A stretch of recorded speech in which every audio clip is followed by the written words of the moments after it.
I've been discussing these little H&R 22 revolvers with 314 299.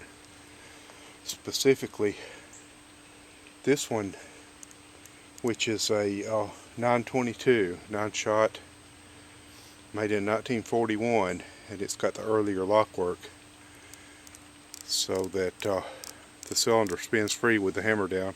Actually, it's on half cock right now. When you let it all the way down with a loaded cylinder, it catches between the rims of the cartridges, and that actually makes it safer to carry. But the problem is half cock is only just barely back a little bit, so it's easy for it to get on half cock, and that's not a safe way to carry it. But 314 299 has a 622, which is a 6-shot version of the same thing, but his was made in 1957, and it has the later lock work that has an automatic hammer block safety built in, and I think it doesn't have a half cock. And in his video he states that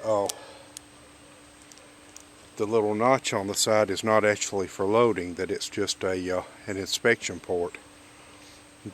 And I didn't really notice if his has the cutout like this in the side of the frame, see that? Or if his just has the notch.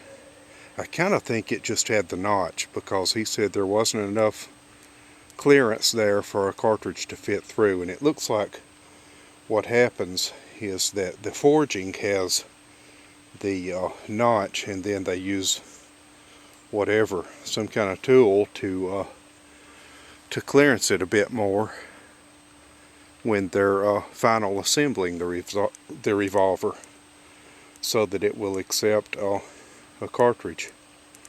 And maybe since the later lock work, this is speculation, since the later lock work doesn't have a half cock to put it in the correct position and allow the cylinder to turn, that perhaps the forging still had the notch in it, but they just didn't bother clearancing it to accept a cartridge.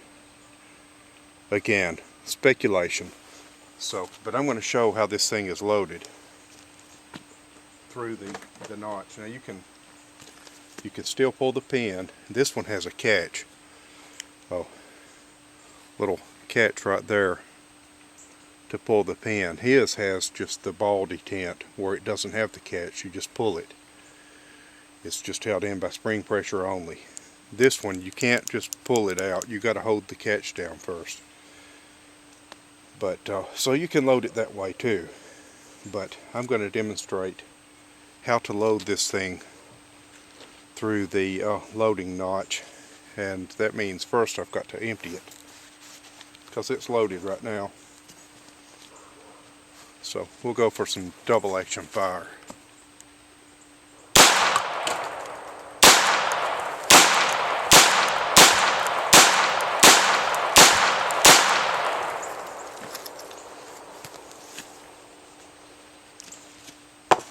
Pretty nice.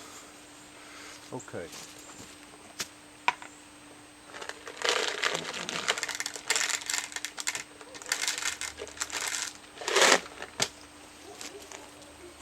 Now I've got better 22 rimfire ammo, but this is just stuff that, just lost leader stuff, and actually some stuff that I picked up at the range off the ground.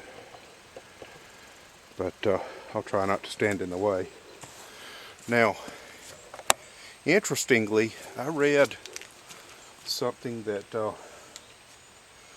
a discussion on one of the forums about the early Ivor Johnson revolvers that are similar in design to this, and also have the free spin cylinder. And one guy said that he inherited one from his grandfather, who bought it new, and he still had it in the box and everything. And he said that it came with a tool for loading and unloading through the port, and that tool was nothing more or less than just a simple hex key like this. Looks like the camera's not focusing on it, but that's all it is. I just actually bought a piece of furniture. I mean, I had hex keys anyway, but I just bought a piece of furniture that came with a hex key. And after I put the piece of furniture together, I decided, okay, this is going to be the hex key that goes with this revolver. So anyway, here's the way it works. And it's still all the way down so the cylinder won't turn because of the case rims. So you put it on half cock, which again is just, it's not even a half cock, it's like a 1/16 of a cock or something. So you line it up. I probably need to zoom out a little bit. Let me see here. I think I'm zoomed in. Yeah. Okay. So you line up a case head, push it out. Okay.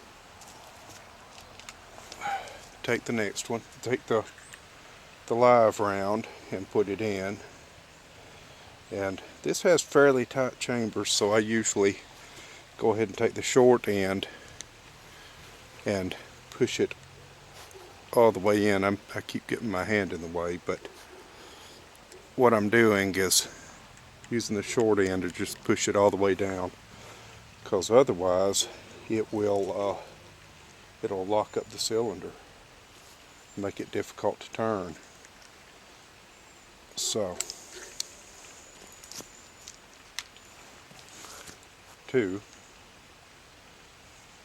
now this is by no means quick reloading,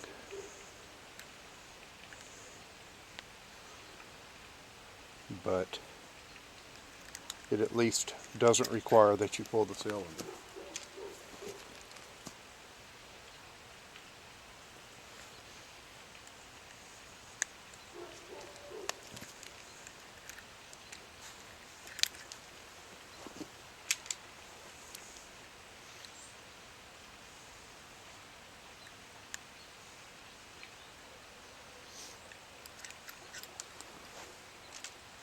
I'll talk while I'm doing this. The reason that I have a mixed nut bottle with 22 ammo in it is I dumped some loss leader ammo and range pickups and so on, just cheap stuff, cheap 37 and 40 grain hollow points and solid points, into one of those things to keep handy near the back door, so that I've got some cheap 22 plinking / varmint killing ammo that I can grab a handful of it out of the jar on my way out, or if I'm coming up here to shoot to plink, I can grab the whole jar and have more ammo in it than a box of 22s would have. There we go, that's loaded.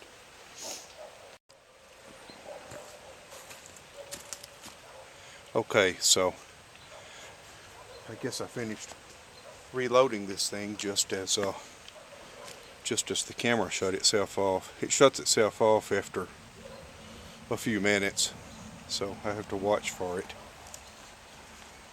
But I've reloaded all 9 rounds through the loading port, so we'll fire those 9. Double action again.